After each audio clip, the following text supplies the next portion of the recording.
por parte del Partido Comunista que hayáis respondido a la convocatoria de un tema que nosotros creemos que es básico y que hay que retomarlo.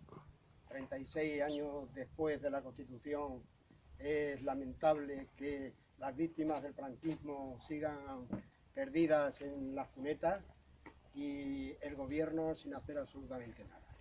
Entonces creemos que estos actos hay que empezar a moverlos de alguna manera para ir creando conciencia, y las víctimas, que fueron muchas, que pueden estar alrededor de 200.000 personas, las desaparecidos, torturados, asesinados y asesinadas por el régimen franquista, y de alguna forma habrá que poner medios para que la justicia, la verdad y la reparación sean algún día una realidad.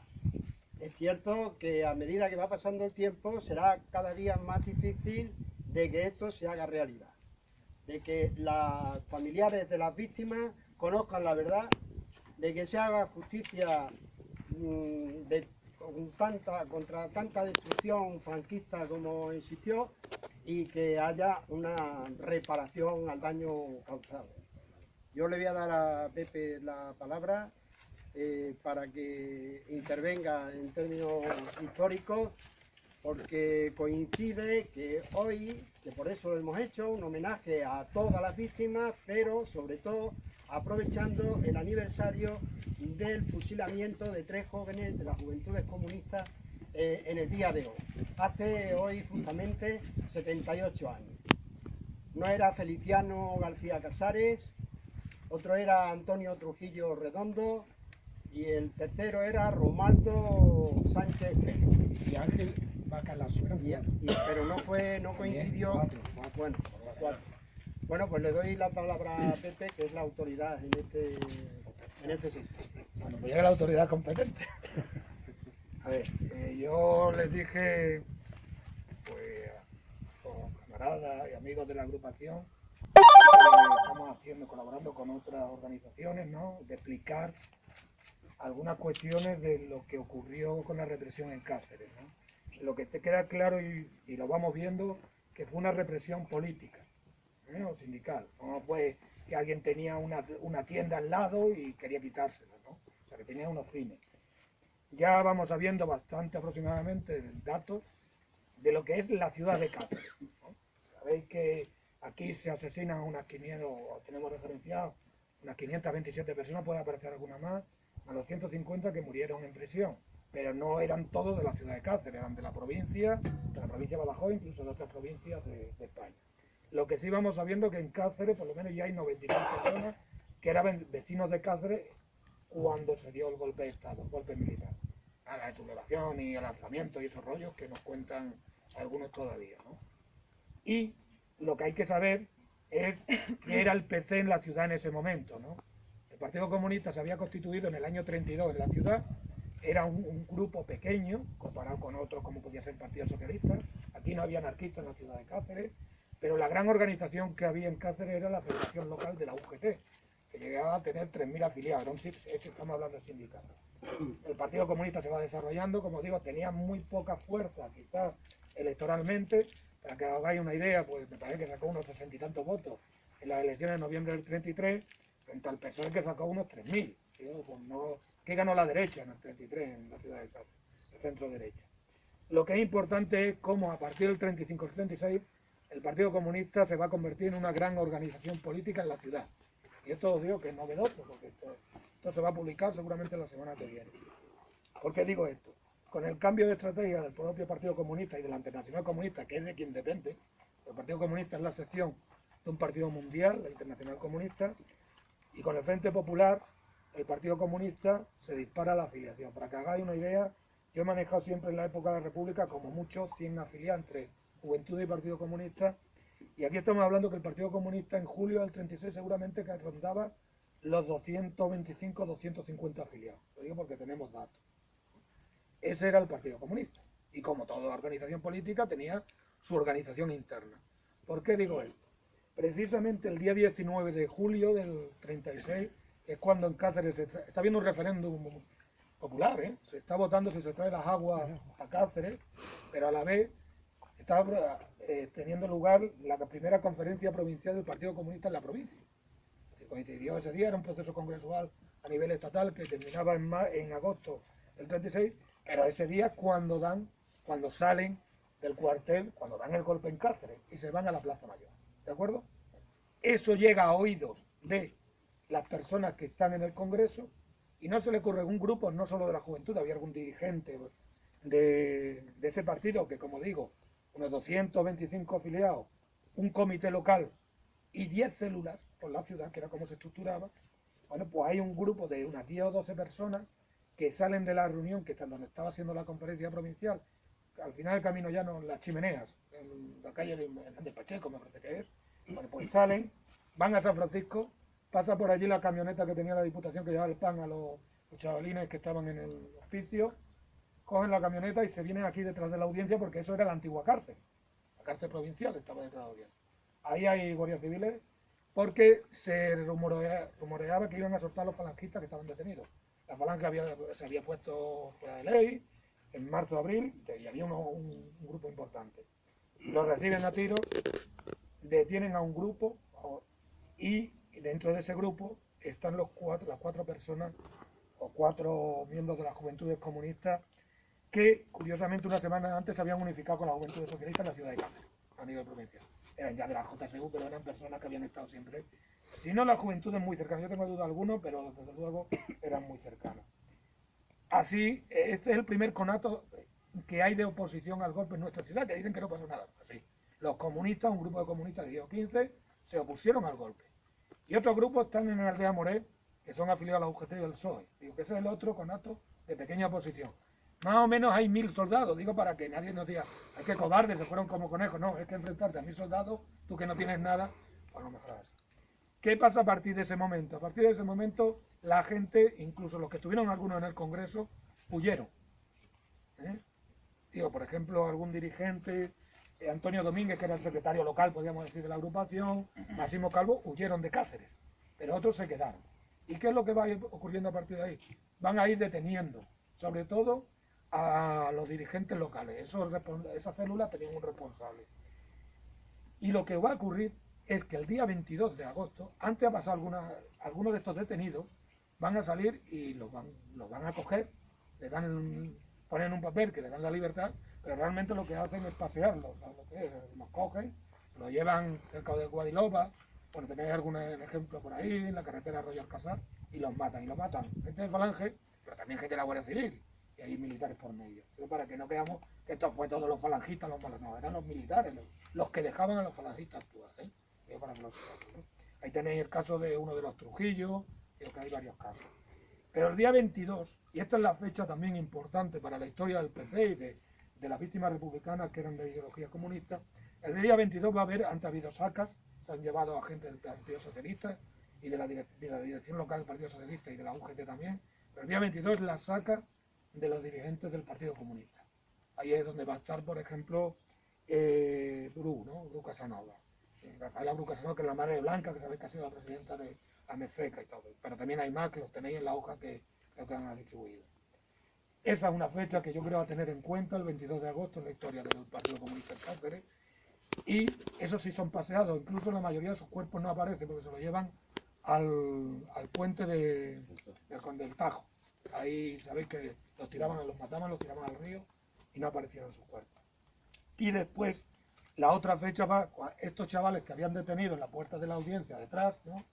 Los juzgan y a 4 de ellos, cuidado, hay 2 menores de edad que los van a condenar a menos por ser menores de edad, hay otros que los van a condenar a 30 años, pero estos 4, porque se les consideraba de los más extremistas, van a ser fusilados.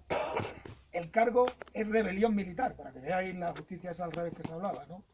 Lo digo porque se les acusa de que habían tenido una reunión para oponerse al golpe, cuando lo que realmente estaban en una reunión del propio Partido Comunista. Y es cuando los fusilaban aquí arriba, fusilamiento militar, ordenado por militares, los fusilan en el campo de tiro y los traen aquí.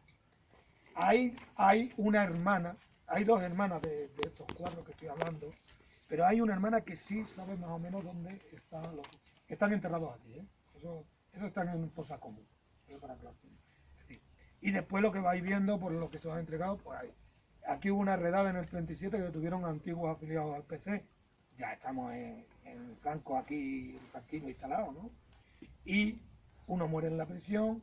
Después tenéis el caso de Máximo Calvo, ya estamos hablando del famoso complot. Máximo Calvo, que era miembro de la del Radio Comunista de Cáceres, que está por la ciudad, que es comandante de milicia, no un espía, era del PC, era el secretario provincial en el 36, iba a ser elegido, y Rafaela Bru iba a ser la presidenta, y creen que hay un complot. Bueno, el caso que va llegando al Morín y allí lo matan unos guardas rurales, después dirán que son guardias civiles, eso va a apuntárselos tanto. Y a raíz de eso van a morir también otras personas relacionadas con el PC que ya sean familiares. Sí está claro, fijaros en las notas que eso ha pasado, que hay dos familias, una conocida, porque se ha escrito sobre ella, también no conocida, muy relacionadas con el PC, que van a ser muy castigadas.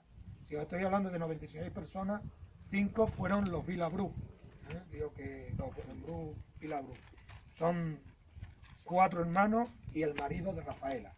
Pero hay otra familia que se conoce menos, que en Cáceres se conocía como los ratones, que son 2 matrimonios relacionados, es decir, el hermano y la hermana que están casados, y 2 hijos de un matrimonio, que son los Trujillos que tenéis por ahí, etcétera, ¿no? Y como si podéis ver en las notas, por no extenderme más, lo que van a hacer 22 es asesinar a la dirección local del PC, que han podido coger. Hay algún caso, es de alguien que ha ido a la batalla de Mérida, que ha vuelto, lo detectan en la Plaza Mayor y se lo llevan Entonces, más o menos, estos son los datos que hay. Pueden aparecer algún afiliado más al PC. Yo tengo la impresión de un chico también que apareció cerca de Guadalajara, que era del PC.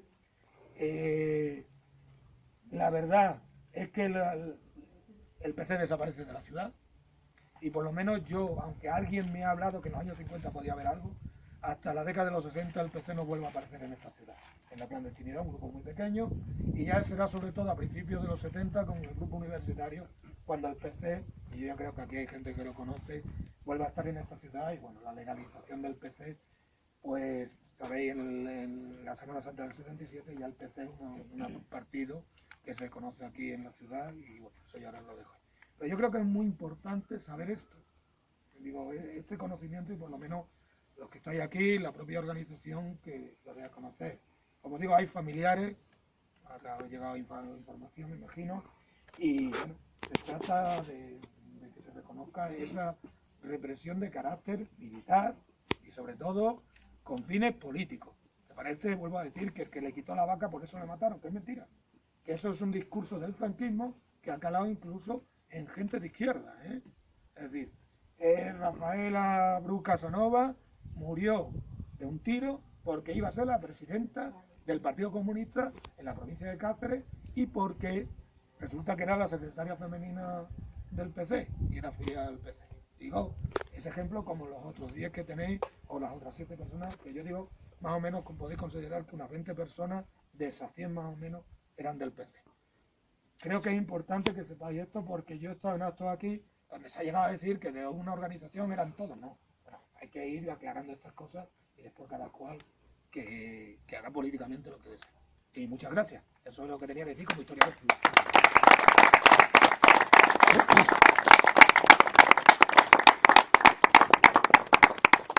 Bueno, ahora le vamos a ceder la palabra a Fernando García, que es el secretario local de las Juventudes Comunistas de Cáceres, teniendo en cuenta lo que hemos dicho anteriormente, la coincidencia de esos 4 jóvenes que fueron asesinados de las Juventudes Comunistas.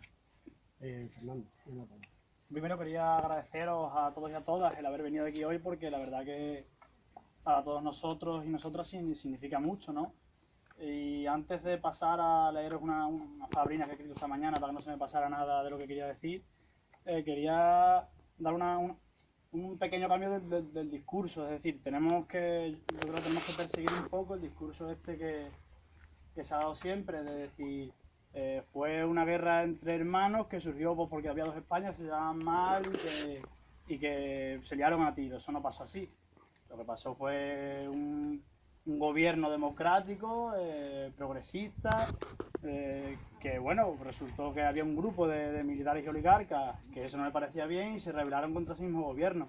Y como podemos ver, los comunistas que murieron y todos los antifascistas que han muerto durante de guerra y posguerra, lo hicieron por defender un gobierno democrático y legítimo. O sea, eso es algo que quería yo destacar con mucho énfasis. Y ahora ya pasar a leer las palabritas extras que tenía yo. Hoy, como hace 78 años, hay jóvenes comunistas en el cementerio de Cáceres.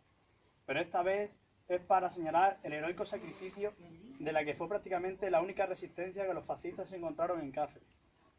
Los camaradas honrados hoy por todos nosotros y nosotras son un ejemplo de valentía, son un ejemplo de la valentía, la determinación y el entusiasmo que por suerte son inherentes a la juventud.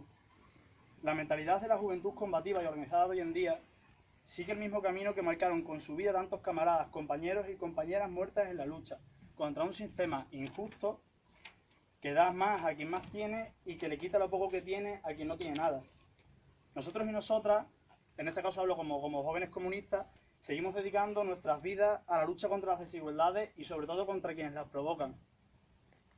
La Unión de Juventudes Comunistas de España, como ya hicimos hace tantos años, no nos conformamos con un sistema injusto que sigue obligando a miles de jóvenes a exiliarse para poder trabajar y para poder vivir.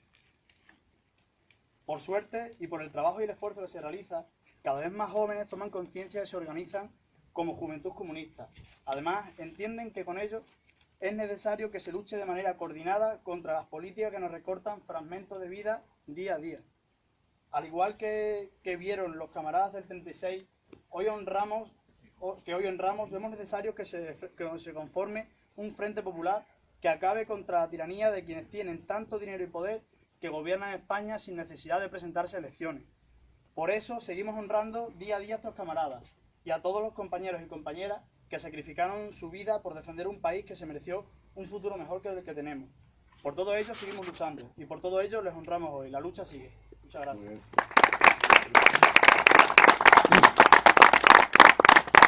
Ahora, más mi breve intervención, le cedo la palabra a Manolo, secretario político local del partido, de la agrupación. Sí, bueno, le vamos a permitir a Pepe, que tiene dos cargos. Tiene el cargo de historiador, pero también como de la directiva de Amezeca. Amezeca, sabéis la importancia que ha tenido esta asociación para que esto sea una realidad, pero no solamente esto, porque no nos podemos conformar con ello, sino para seguir luchando por esos derechos humanos que las familias de las víctimas necesitan cuanto antes mejor. Voy a intentar hacerlo. Primero, agradeceros que nos hayáis invitado como agrupación y como juventudes, disculpar a otros compañeros y compañeras, a la presidenta, es que es madrina en una boda hoy, entonces por eso no está María Jesús o Juan Carlos, que estaba de viaje.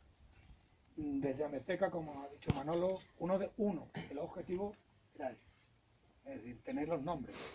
Y estamos hablando de los nombres que habéis comentado, de Trujillo Redondo, de Antonio, de Luis, de Ángel, de Pablo, Bacalazo, ¿no? O sea, ya está, pero nosotros no era el fin, era un instrumento para llegar a otros objetivos que nos habíamos marcado. Y en eso estamos trabajando. Es decir, estamos trabajando sobre todo por la idea de la dignificación de las víctimas de la represión franquista, y para ello estamos tomando iniciativas. Es decir, lo primero es dar a conocer quiénes eran estas personas, como se ha hecho hoy. Ya conocemos algo más de algunas, ¿no? Nuestra idea, por ejemplo, es tener una página web, ahora tenemos un blog muy sencillo, donde se vaya hablando de cada una de las víctimas, su fotografía, su vivencia, y conozcamos más, ¿no? Otra de las líneas de trabajo es los familiares. Podemos decir que estamos intentando localizar familiares. Estamos hablando de una cifra de unas 676 víctimas. Tendremos localizados familiares de unas 125. Es muy difícil, porque ya os he comentado antes que son de la provincia, pero claro, es que son los que perdieron la guerra, son los que se fueron a la emigración. De hecho, el 80% de los socios de Amezeca son de fuera de Extremadura. No hablo de Cáceres, sino de fuera de Extremadura, para que veáis, ¿no? Hay aquí localidades como Alía, Logrosán, aparte del caso de Navas del Madroño, muy destacadas, ¿no? Pero no es solo eso, nosotros creemos también que hay que dar a conocer, y por eso, y ya os invitamos a finales de marzo, vamos a organizar una serie de actividades. La fecha que hemos elegido no es otra que la más cercana, el fin de semana más cercano a la inauguración del Monumento Memorial, igual que vosotros habéis elegido la fecha concreta, ¿no? Lo hace el Partido Socialista. Incluso nosotros estamos intentando que, aparte del 14 de abril que se viene celebrando, que haya más celebraciones en este cementerio para que se conozca. Entonces ya estáis invitados a esa fecha, seguramente será el 28, ¿no? Pero hay más, es decir, nuestra asociación no es una asociación que se ha terminado con ello, creemos que ha empezado. Hay un tema que nos preocupa mucho, he estado distribuyendo unas hojas, es una ley de memoria en Extremadura y lo trasladamos a vosotros como parte de una organización política que está en el Parlamento extremeño. Es decir, hay una ley de memoria en Navarra, que por cierto la planteó Izquierda Unida, y hay una ley de memoria que se está debatiendo en Andalucía y que el papel lo está llevando a cabo Izquierda Unida. Pero bueno, hay un foro donde se puede hablar de esto, una ley que por cierto entendemos que tiene que ser participativa, no que alguien le dé por escribir y ya sea, porque si no se quedará en el papel. Y bueno, pero a nivel local si os trasladamos algunas de nuestras reivindicaciones que vamos a hacer a todos los grupos municipales que haya, dentro del ayuntamiento, partidos políticos o colectivos. Una es muy clara, la cárcel. Es decir, la cárcel sabemos que es propiedad estatal, ¿no? Será del Ministerio del Interior, pero sabéis que en otros sitios, las cárceles, cuando vino el boom inmobiliario, aquí por eso creemos que se ha parado, ¿no? Esa cárcel se tiene que convertir en algo más. No es de recibo que esto, si se convierte en un lugar de cultura, sea solo de cultura. Os ponemos el ejemplo de Badajoz. Muchos centros grandes de convenciones, el centro de congresos, celebración de congresos, ni una señal, no, una cultura que nadie entiende, a los fusilamientos de la Plaza de Toros o los asesinatos de la Plaza de Toros de Badajoz. Eso no puede pasar aquí. Es decir, la cárcel de Cáceres tiene que convertirse, aparte del centro de cultura, que parece que lo está planteando bastante colectivo en la ciudad, que haya un espacio de recuerdo a las víctimas, también a los que permanecieron en la cárcel. Que por cierto, hay demócratas hasta en los años 60, algunos pueden llegar hasta los años 70. ¿De acuerdo? Y hay otra cosa que planteamos, y aprovechando que Manolo es concejal, pues lo vamos a trasladar a los otros grupos. Lo decimos porque nosotros intentamos hacerlo lo más abierto posible. Creemos que se puede crear una oficina de información a las víctimas. ¿Por qué no? Con el apoyo nuestro. Nosotros somos una asociación que no estamos cobrando como otros por hacer cosas de esto. Lo digo porque ya hay en otras ciudades hay oficinas de información. Aquí hay un archivo, está llegando documentación al Archivo Histórico Provincial y por eso decimos que no hemos terminado con ello, sino que queremos seguir, que en los meses de marzo queremos que sea institucionalizado y que participéis en ello. Digo, en los actos que se harán, que como sabéis, nuestra idea es recuperar a estas víctimas del olvido, pero también que los familiares sean la cabeza de esa recuperación, porque se puede caer en una trampa que está ocurriendo, que se han utilizado para otras cuestiones. Nosotros estamos en la línea de lo que ha dicho Manolo, de la verdad, justicia, reparación. Estamos apoyando todos los manifiestos que están saliendo. La ONU, sabéis que ya hay un documento que dice que esto es un desastre en este país. Aclarar que la cifra que hablaba Manolo de 200.000, no todos están en las cunetas. Aquí se enterraron algunos en el cementerio, digo, incluso bien, no hay. Y decir que incluso nosotros, por ejemplo, el día 4 de octubre hay un miembro de la Junta Directiva que va a una reunión de la plataforma contra todo el tema de los juicios, ¿no? Para que no sean declarados ilegales, ¿no? Es decir, que no es solo que creamos esto, sino que esto para nosotros es el principio. Lo que tenéis que entender que los familiares lo que más han identificado es ver el nombre aquí, al fin y al cabo, después de tantos años familiares. Muchas gracias y desde Mestezca, pues ya sabéis que tenemos nuestro blog. Quien no le llegue la información me lo dice, les doy una hojita y funcionamos así. Muchas gracias. Seguidamente, cualquiera de vosotros o vosotras que quiera intervenir tiene el momento y la oportunidad. Manolo, yo solamente quería deciros de que no solamente ese mismo día se fusiló aquí en Cáceres, sino que también se fusiló en Badajoz, no sé si fueron 13 personas, hace 78 años. Uno de los que fusilaron era mi abuelo Antonio, ¿sabes? Porque le habían puesto en el Ministerio de Obras Públicas que era marxista, ¿sabes? Entonces la pena que le dieron al funcionario marxista fue la de muerte. ¿Alguien más? María, Pues nada, yo una vez más estamos aquí, ¿no? Creo que esto es de vital importancia, aunque seamos poquito, como bien decía antes el caballero, aunque seamos poco, pero que seamos bien avenidos, estar aquí recordando porque está en nuestra mano evitar que ellos caigan en el olvido y seguir luchando para que no nos quiten nuestros derechos, por seguir recordando y que esto llegue un momento, o sea, que todo el mundo, que las generaciones más pequeñas, los niños sepan la historia nuestra, la historia que pasó aquí en España, porque es así, es de vital importancia para seguir adelante y saber de dónde venimos para saber a dónde vamos. Sí, pues muchas gracias tanto a Manolo como a ti, que acabas de hablar ahora. Y a ver, lo primero que nos teníamos que preguntar, al menos es la primera pregunta que yo me hago, es que después de 40 años de dictadura, pasa de una dictadura a una democracia, y 36 años después de haber pasado de la dictadura a la democracia, nos encontramos que hay un olvido absoluto por parte de las instituciones en el tema de la búsqueda de la cantidad de desaparecidos que podían haber sido reclamados por su familia. Y digo que a cualquiera que se haga ese planteamiento e intente hacer un análisis de eso, sabe que detrás hay necesariamente unos intereses políticos que se han tenido en cuenta y han primado antes que hacer justicia, como he dicho antes, buscar la verdad y hacer reparación del daño. Nos encontramos con que la Constitución del 78, en el artículo 10.2, dice claramente que en materia de derechos humanos, los gobiernos españoles tienen necesariamente que atender a la Declaración Universal de los Derechos Humanos y de todos aquellos acuerdos y tratados que ratifique sobre esta materia. Sin embargo, cuando los familiares han reclamado medios para buscar los restos de sus víctimas, las instituciones no han actuado. Pero tampoco cuando los verdugos han sido todavía vivos y también las víctimas todavía vivas, no han tenido la oportunidad de ir a un tribunal para reclamar desde la vía de los derechos humanos y del derecho internacional, reclamar que se hiciera justicia. Y nos hemos encontrado con unos gobiernos, tanto de un partido como de otro, que eso es lo lamentable, ¿no?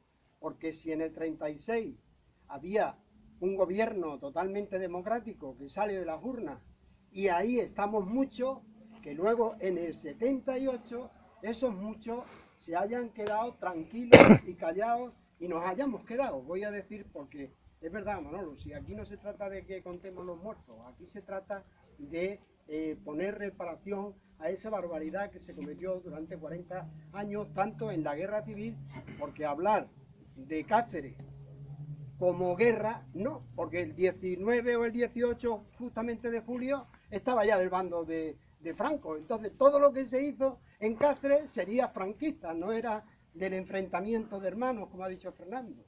No es eso, es otra cosa donde estuviera al frente. Donde estuviera al frente había una guerra, pero aquí la guerra ganó, dio el golpe de Estado Franco en Burgos y aquí la dieron los que estaban aquí. Y punto, y coincidió. Quiero decir con esto, y para terminar, que nos queda camino por delante. Y sí es cierto que todas las víctimas que están aquí y otros muchos que todavía no han sido descubiertos, lo que querían y estaban luchando ideológicamente por un proyecto político que hoy todavía es viable y todavía viene a beneficiar los intereses populares. Y todavía tenemos que seguir, los herederos de aquello, tenemos que seguir con la ilusión de que es posible. Entonces, yo lo que creo que lo que ahora tenemos que empezar a hacer es luchar por la Tercera República, porque fue por lo que fundamentalmente lucharon ellos y dieron incluso hasta la vida. Y decir que las desapariciones forzadas son un delito permanente porque la desesperación de las familias 30 y tantos años después, o 78 años después, sigue latente. Y eso es lo primero que nos dice que son derechos universales, derechos humanos y que hay que defender desde todos los gobiernos. Decirle por último ya, para terminar, al señor Monago que no haga folclore político, que no diga payasadas y tonterías, que se deje de hablar de la memoria histórica con el rollo de los 300 euros a todas las mujeres que tengan más de 75 años en esta región. Eso es una tontería, eso es una payasada. Y si aquí estuviéramos organizados, necesariamente no le debiéramos de permitir que diga tonterías, porque está perdiendo el respeto a muchos seres humanos que defendieron sus ideales. Muchas gracias y a otro día.